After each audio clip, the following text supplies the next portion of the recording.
Bonjour tout le monde, bienvenue à Elite Plus. On est vraiment chanceuse aujourd'hui d'être sur les beaux terrains du Club Med au Mexique. On a été invité par l'équipe de Toronto de la CNPL, Toronto United, et le Club Med pour venir s'entraîner toute la semaine. Donc, c'est des magnifiques terrains. Aujourd'hui, on va parler de comment effectuer un reset dans la zone de transition. Donc, c'est vraiment une des choses les plus importantes, c'est d'avoir une bonne base. Okay? Donc, qu'est-ce qu'on veut, c'est d'avoir les jambes un peu plus larges que la largeur de nos épaules.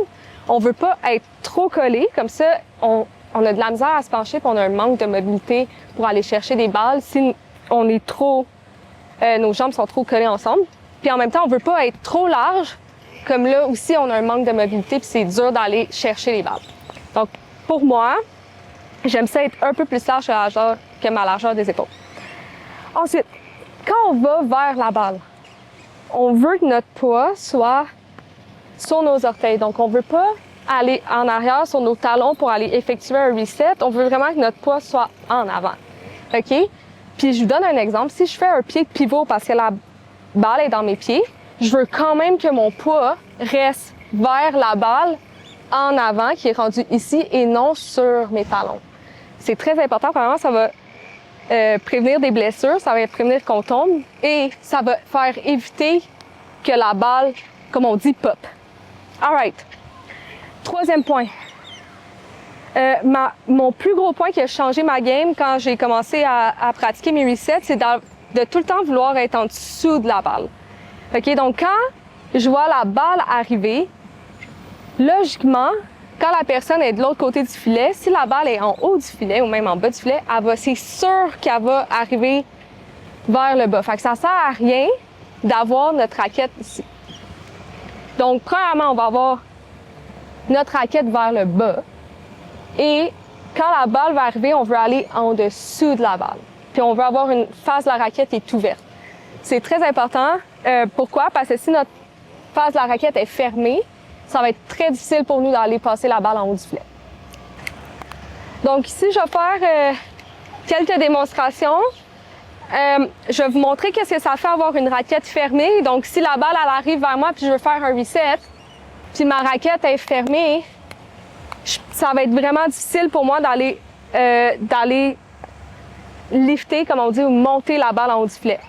Donc, qu'est-ce qu'on veut? C'est d'ouvrir la face de notre raquette. Fait que ça, c'est un autre exemple. Ouvre. Encore. Good. Ensuite, quand la balle, on la prend à la volée, c'est là que je dis qu'il faut être en dessous de la balle. Donc, on va faire aussi une petite démo ici d'aller chercher la balle en dessous.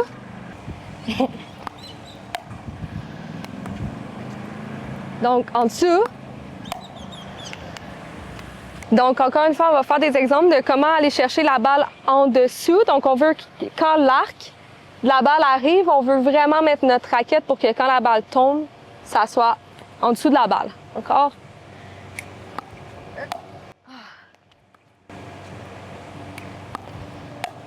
Même chose ici, on veut être proche de notre corps, comme quand une personne nous donne un ballon lourd. Si on stretch out pour aller chercher la balle, on a beaucoup moins de force, puis on est beaucoup moins stable, OK? Donc, on veut essayer de prendre la balle un peu plus proche de nous. Parfait. Donc, comme on a parlé, première étape, avoir une bonne base. Le poids réparti à la bonne façon. Deuxième étape, avoir la raquette à la bonne position. Donc, ça sert à rien d'avoir la raquette en haut. On la met déjà en bas parce qu'on sait que la balle arrive en bas.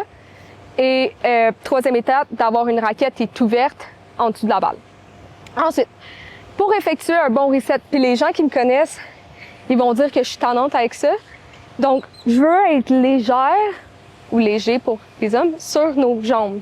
Si on est vraiment comme ancré, nos pieds sont ancrés dans le sol, ça va être vraiment dur d'aller chercher la balle. Fait que plus qu'on est léger, plus qu'on fait des petits split steps, fait qu'un split step, c'est un petit reset. Au tennis, on n'est pas obligé de faire un gros, juste un petit peu. On va être beaucoup plus réactif, on va vraiment plus savoir où la balle arrive que si on est vraiment ancré dans le sol, c'est beaucoup plus dur de réagir où que la balle va. OK? Donc, on est léger. Puis mon dernier conseil, ça, je le répète tout le temps. Il y a quelqu'un qui m'a dit un jour, le net, il est undefeated en anglais, fait qu'il n'a jamais été battu. Il va toujours gagner. Donc, allez-y over the net. Mettez la balle en haut du filet. La hauteur de la balle, ça ne dérange pas, c'est la profondeur qui va déranger. Puis si on met tout le temps la balle en haut du filet, le rally va continuer. Donc, on n'arrête jamais le jeu. Donc, pensez tout le temps à ça quand vous faites des resets. So light. On est léger sur les jambes. Oh, nice shot.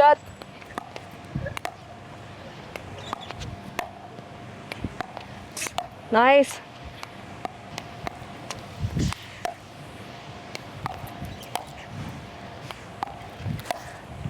Voyez en dessous de la balle. Et voilà.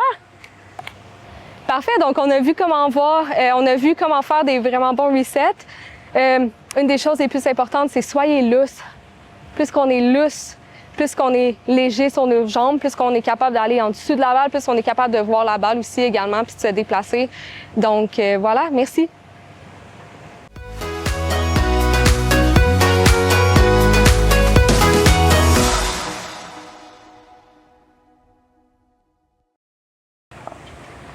I'm swaying so much out of my glasses. My glasses are falling.